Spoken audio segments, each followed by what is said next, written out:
Chapter 1.6, Unity, Variety, and Balance, Part 2. Okay, our next work of art is going to be a Cubist piece by Marie Marevna, and we see a lot of variety here actually in this piece. We see some shadows of objects, cigarettes, a bottle, the shadow of the bottle, a reflection of the bottle perhaps. But what unifies it are these angles, these different diagonals that are going in different directions, and this gray palette here, there's a sort of a gray triangle there as well, and this other texture that is around it. Okay, so this one's a little tricky, but it's still a unified piece.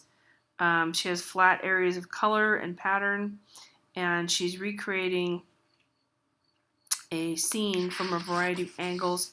Cubism incorporates more than one visual angle at one time. Next one is going to be Electric Dress, Atsuko Tanaka in the 60s. Oh, this is 56. That was earlier than I thought even. So she would wear this to she would wear this to art openings. I don't know how functional it was. I have not seen any video of it or anything like that. Very interesting to think of contemporary with Yayoi Kusama, who's now a huge artist from Japan. And she would get this idea from a neon pharmaceutical sign that would turn on and off sporadically. So this is kind of interesting because it's a performance art, a work of the body, but this is her painting here, okay? So even though we're not maybe connecting these two items, look at how closely the circular shapes, the long tubes that she's got here, the wires.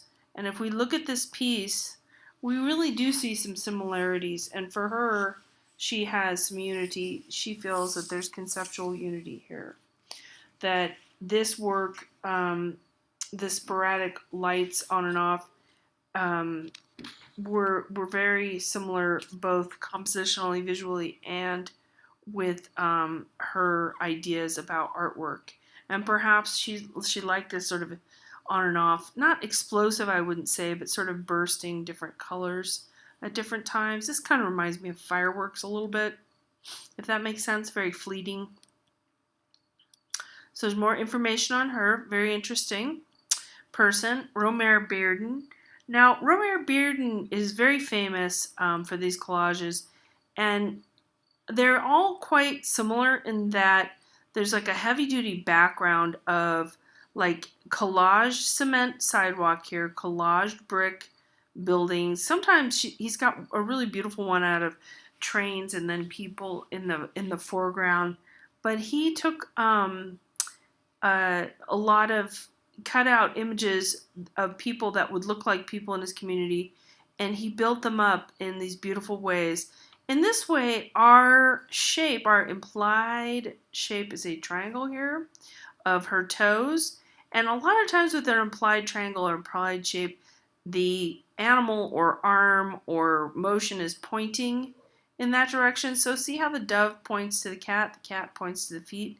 The feet are actually pointing out, but at any rate, that's our triangle there. That's an implied triangle. So there is some unity here. It's a little harder to see than maybe first meets the eye because there's quite a lot of chaos. You know, things are of different scale, like this hand is huge and then this face is quite small and the feet are small here. But what he is showing is the city in the background and then a repetition of figures here. And it is grid-like if you look at these sort of strips of concrete here. Hannah Hoch, this is Cut with a Kitchen Knife. This has a very long title. Through the Last Weimar Beer Belly Cultural Epoch of Germany. Now, this has a conceptual unity. It has somewhat of a visual unity in that there are black and white images cut from newspapers, but it is somewhat chaotic But the whole concept of this, it's a Dadaist piece. The subject is right before World War II, between the wars, really, 1919, 1920. Coming out of World War I, this is going to be long, but I'm not going to go into all that. I often have a big essay on this piece because I just love it. It's cut up into quadrants. You can't see them very well, but there are quadrants here for her, who some of the people who she feels are the bad guys over here, and some of the good guys down here. But this is all about the Industrial Revolution, and more specifically, the mechanization of war machinery, and how there's this ramping up of problems in Germany. The Weimar Republic is very problematic, and the beginning of fascism. Kind of interesting if you look at the dates. It's 100 years ago, and her complaints about what was going on at that time. And this is Hitler's rise to power right out of this time period. So, cohesive expression of ideas. There's a bunch of people in there and objects that have to do with her concept, okay, that we just talked about. Another interactive exercise for you. Another conceptual unity piece. This is Joseph Cornell. You may see images or things, objects in boxes like this. He is the person who invented this. Okay, you could give some credit to Duchamp, who is a friend of Hannah Hawks, we just looked at back in 1919. This is a little bit later, because she's a Dadaist. We didn't really talk about this. This is a Dadaist piece.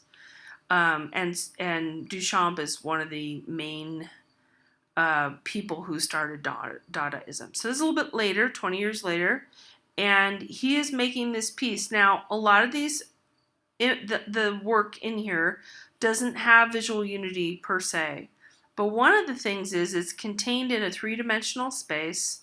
A lot of it is painted white, so we do have some visual unity. And there's a square here. There's actually a miniature water cooler made out of like a pill jar. And there's a square here, and then another rectangle, another square here, and so on. But this parrot and this ball and this sort of spirally circular piece here and this piece of paper, what does it all mean? Well, the conceptual unity is to do with his personality and some of the things that he pulled together, somewhat to do with psychoanalysis and surrealism. I wouldn't call him a surrealist, but that's what our book is going to call him. So he's creating boxes of found objects. He was really the first person to do this. You look at Picasso. Picasso invented collage, which is taking paper and pasting it into a painting. And this is assemblage, both French terms, where you're taking three-dimensional objects and you're putting them together. So he's sort of telling a story with memories and dreams, putting them together, and that is creating the unity.